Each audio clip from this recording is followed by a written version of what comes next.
En el capítulo 3 del Génesis nos encontramos con un relato que ha generado desde antaño mucha intriga a los lectores bíblicos y ha generado polémicas, interpretaciones, posicionamientos diferentes, no solamente en el ámbito literario, sino también cinematográfico, en la imaginación de muchos aficionados, acerca de quién es la serpiente del paraíso, quién es la serpiente protagonista del relato de la caída, del relato del pecado original. Hay varias hipótesis en torno a esto. ¿Es solamente un animal del campo, como dice el Génesis? ¿Es uno más entre los demás animales creado por Dios? Pero entonces, ¿cómo habla? ¿Y cómo es que es más inteligente que Eva? Hasta el momento no conocemos ningún animal que pueda hacer eso, ni que pueda persuadir a través de su lenguaje, a través del lenguaje humano, pueda persuadir a una persona. Estaba poseído por el diablo, que también es una idea que se ha difundido mucho. Pero entonces, ¿por qué Dios castiga a la serpiente y no castiga al diablo? Era un símbolo para hablar del diablo, pero ¿por qué los antiguos autores bíblicos jamás, en todo el Pentateuco, en los primeros libros de la Biblia, nombran al diablo? Es evidentemente un personaje desconocido para ellos.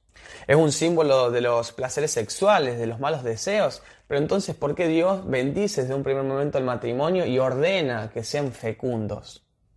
Evidentemente la serpiente no es un animal más, no es un animal real, sino que simboliza algún personaje o una realidad que entendían aquellos lectores de la época. Por los modernos estudios bíblicos podemos saber de que en realidad la serpiente es el símbolo de la religión cananea, que los israelitas encontraron justamente cuando entraron en la tierra prometida.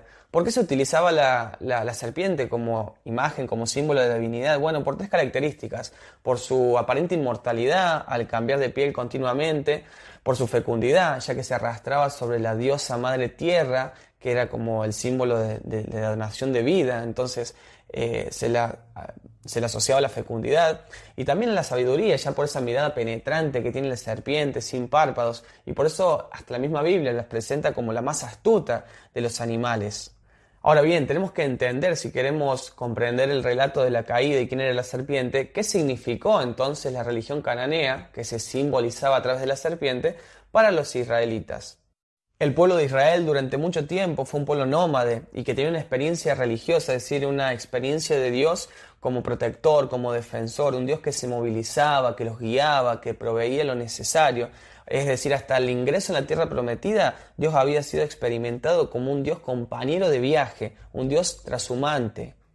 Pero ahora se habían instalado en la tierra prometida los israelitas y ahí se hicieron sedentarios, lógicamente. Entraron en contacto con los cananeos, que hace ya tiempo vivían ahí, eran sedentarios, y que vivían de la agricultura, de los productos del campo, y que el dios de ellos era Baal. Era Baal quien hacía fértil y prósperos, digamos, sus cosechas, la reproducción del ganado, digamos, la estabilidad de la civilización. Baal tenía una compañera femenina que era Asherá y que según las creencias cananeas mantenían continuamente relaciones para asegurar la fecundidad en la tierra, ¿no? Entonces, ¿cómo de alguna forma se rendía culto a Baal y Asherá? A través de la prostitución sagrada. ¿Qué era la prostitución sagrada? Bueno, se hacían chozas al lado de los templos y ahí tenían relaciones, digamos, los cananeos con prostitutas sagradas para asegurar, para reproducir de alguna forma aquello que pasaba entre Baal y Asherá, para reproducirlo aquí en la tierra y para asegurar esta fertilidad, ¿no? Esta fecundidad. Entonces, de a poco los israelitas van dudando de Yahvé y empiezan de alguna forma a considerar el hecho de también rendirle ellos culto al dios Baal y Asherá, porque ahora, digamos, necesitaban la seguridad de la lluvia, la seguridad de la fertilidad de los campos, de las cosechas. Entonces los israelitas terminan honrando a Yahvé, pero también rindiendo culto apasionado a Baal y a Asherá. Y esto es lo que el autor del capítulo 3 del Génesis va a intentar denunciar. De alguna forma va a querer decir que todos los males del pueblo se deben a esta serpiente, es decir, a la religión cananea, que los israelitas están abrazando los ritos de la religión cananea.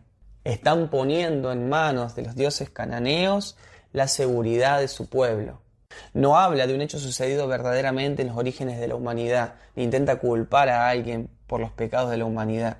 Se presenta en el origen justamente para decir que la raíz de todo y la raíz justamente de no estar en el paraíso es esta, digamos, idolatría. Con el tiempo desaparece la religión cananea y desaparece también el primitivo significado. Y después con el exilio a Babilonia, los israelitas conocen, digamos, la figura de Satanás y lo identifican rápidamente con la serpiente.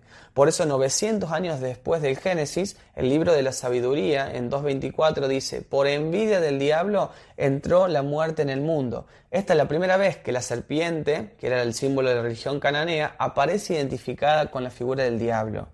Luego también más tarde el Apocalipsis va a identificar al dragón, al enemigo, justamente con la serpiente. Y de ahora en adelante, entonces, todo enemigo de Dios será el diablo y la serpiente.